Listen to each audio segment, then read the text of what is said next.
안녕하세요. 영신교회 이민규 목사입니다.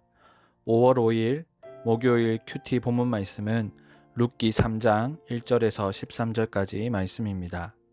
본문 말씀 읽어드리겠습니다. 룻의 시어머니 나오미가 그에게 이르되 내 딸아 내가 너를 위하여 안식할 곳을 구하여 너를 복되게 하여야 하지 않겠느냐. 내가 함께하던 하녀들을 둔 보아스는 우리의 친족이 아니냐. 보라, 그가 오늘 밤에 타작마당에서 보리를 까불리라. 그런즉 너는 목욕하고 기름을 바르고 의복을 입고 타작마당에 내려가서 그 사람이 먹고 마시기를 다 하기까지는 그에게 보이지 말고 그가 누울 때에 너는 그가 눕는 곳을 알았다가 들어가서 그의 발치 이불을 들고 거기 누우라. 그가 내 할 일을 내게 알게 하리라 하니 룻이 시어머니에게 이르되 어머니의 말씀대로 내가 다 행하리이다 하니라. 그가 타작마당으로 내려가서 시어머니의 명령대로 다 하니라. 보아스가 먹고 마시고 마음이 즐거워 가서 곡식단 더미의 끝에 눕는지라. 룻이 가만히 가서 그의 발치 이불을 들고 거기 누웠더라. 밤중에 그가 놀라 몸을 돌이켜 본즉 한 여인이 자기 발치에 누워 있는지라. 이르되 내가 누구냐 하니 대답하되 나는 당신의 여종 룻이오니 당신의 옷자락을 펴 당신의 여종을 덮으소서. 이는 당신이 기업을 물을 자가 됨이니이다 하니 그가 이르되 내 딸아 여호와께서 내게 복 주시기를 원하노라. 내가 가난하건 부하건 젊은 자를 따르지 아니하였으니 내가 베푼 인애가 처음보다 나중이 더하도다. 그리고 이제 내 딸아 두려워하지 말라. 내가 내 말대로 내게 다 행하리라. 내가 현숙한 여자인 줄을 나의 성읍 백성이 다 아느니라. 참으로 나는 기업을 물을 자이나 기업 물을 자로서 나보다 더 가까운 사람이 있으니 이 밤에 여기서 머무르라. 아침에 그가 기업 물을 자의 책임을 내게 이행하려 하면 좋으니 그가 그 기업 물을 자의 책임을 행할 것이니라. 만일 그가 기업 물을 자의 책임을 내게 이행하기를 기뻐하지 아니하면 여호와께서 살아계심을 두고 맹세하노니 내가 기업 물을 자의 책임을 내게 이행하리라. 아침까지 누워 있을지니라 하는지라. 아멘. 함께 읽은 말씀으로 큐티 묵상 나누도록 하겠습니다. 오늘 본문 말씀은 룻과 보아스 사이에 일어난 형사 취소혼에 대한 말씀입니다.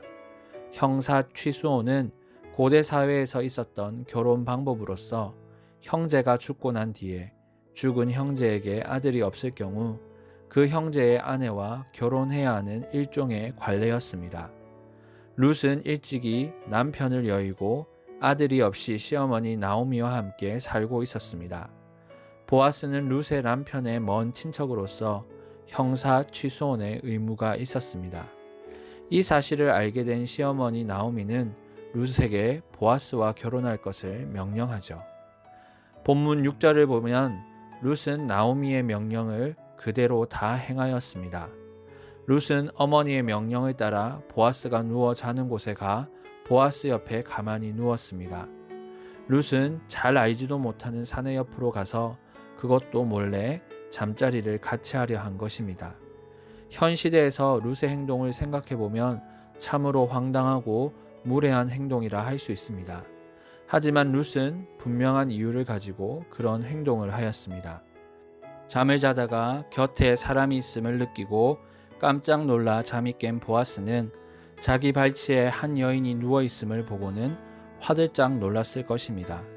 깜짝 놀라 잠이 깬 보아스를 향해 룻은 자신이 누구인지를 밝힙니다. 그리고 자신이 왜 이런 일을 하였는지 설명하죠. 9절을 보면 룻은 보아스에게 형사 취소혼의 의무를 행하라는 요구를 하였습니다. 당신은 당신의 죽은 형제에 대한 형제로서의 의무를 행하여 그 가문의 대를 잇게 하고 그 이름을 이스라엘 중에서 끊어지지 않게 하라는 요구였습니다. 쉽게 말하면 자신과 결혼할 것을 요청했다고 볼 수 있습니다.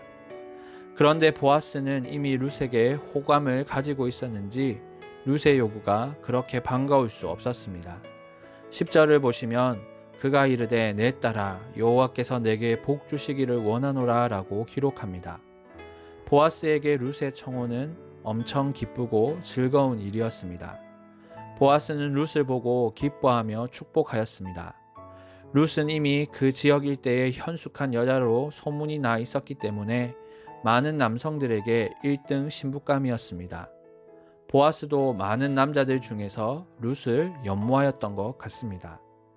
그런데 보아스는 룻의 청혼에 기뻐하면서도 신중하였습니다. 자신이 마음에 두고 있던 일이 이루어졌으니 그것을 흔쾌히 받아들일 수도 있었습니다. 하지만 보아스는 자신보다 먼저 룻의 기업을 물을 자가 있다는 것을 생각했습니다. 사랑하는 여인과 결혼하여 좋은 가정을 꾸릴 수 있는 기회를 어쩌면 놓칠 수도 있는 일이었습니다. 보아스는 현명하고 신중한 사람이었습니다. 그래서 룻에게 자신을 기다려 달라고 하였습니다. 자신보다 먼저 기업 물을 자에게 그 책임 여부를 묻기 위해서 룻에게 기다려 달라고 한 것이죠. 이러한 보아스의 요청에 룻 또한 이를 서두르지 않고 기다리는 현명한 순종을 하였습니다. 사랑하는 여러분, 룻이 보아스에게 요구한 것은 정당한 것이었습니다. 보아스 역시 룻을 마음에 품고 있었기 때문에 룻의 요청은 자신에게 정말 좋은 일이었습니다. 하지만 룻과 보아스는 현명한 판단을 하여 자신들의 일을 말씀대로 진행시켜 나갔습니다. 형사취소원에 관한 율법은 신명기 25장 5절에서 10절에 분명히 기록되어 있습니다. 룻과 보아스는 자신들의 마음에 합하고 좋은 일을 하기 이전에 하나님의 말씀에 따라 결정하였습니다. 요즘 시대에 얼마나 많은 신앙을 가진 사람들이 하나님을 믿는다, 말씀에 순종한다 하면서 자신의 의견대로 살아가는지 모릅니다. 룻과 보아스가 살았던 시기가 사사기 시대임을 감안한다면 그들의 믿음과 말씀에 대한 바른 신앙이 얼마나 값지고 빛나는 것인지 모릅니다. 저는 여러분의 삶 속에도 룻과 보아스와 같은 현명한 선택과 판단이 있기를 바랍니다. 성도에게 있어 현명한 선택과 판단은 언제나 하나님의 말씀에 따라 행하고 결정하는 것임을 꼭 기억하시기 바랍니다. 그리하여 어둡고 암울한 이 시대를 신앙의 빛으로 환하게 밝히는 여러분 모두가 되길 주님의 이름으로 축원합니다.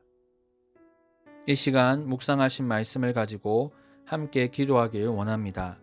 하나님, 말씀을 따라 행하고 결정하게 하옵소서. 그것이 무엇보다 현명한 판단임을 믿고 확신하게 하옵소서. 말씀을 기억하시면서 기도하시고요. 오늘은 어린이날입니다. 하나님께서 영신의 자녀들, 다음 세대에 복 주시기를 기도해 주시고요. 그들이 세상의 빛으로 살아갈 수 있도록 기도 부탁드립니다. 여러 가지 기도 제목으로 기도하신 후에 개인적인 기도 제목으로 하나님께 나아가겠습니다. 기도하시겠습니다.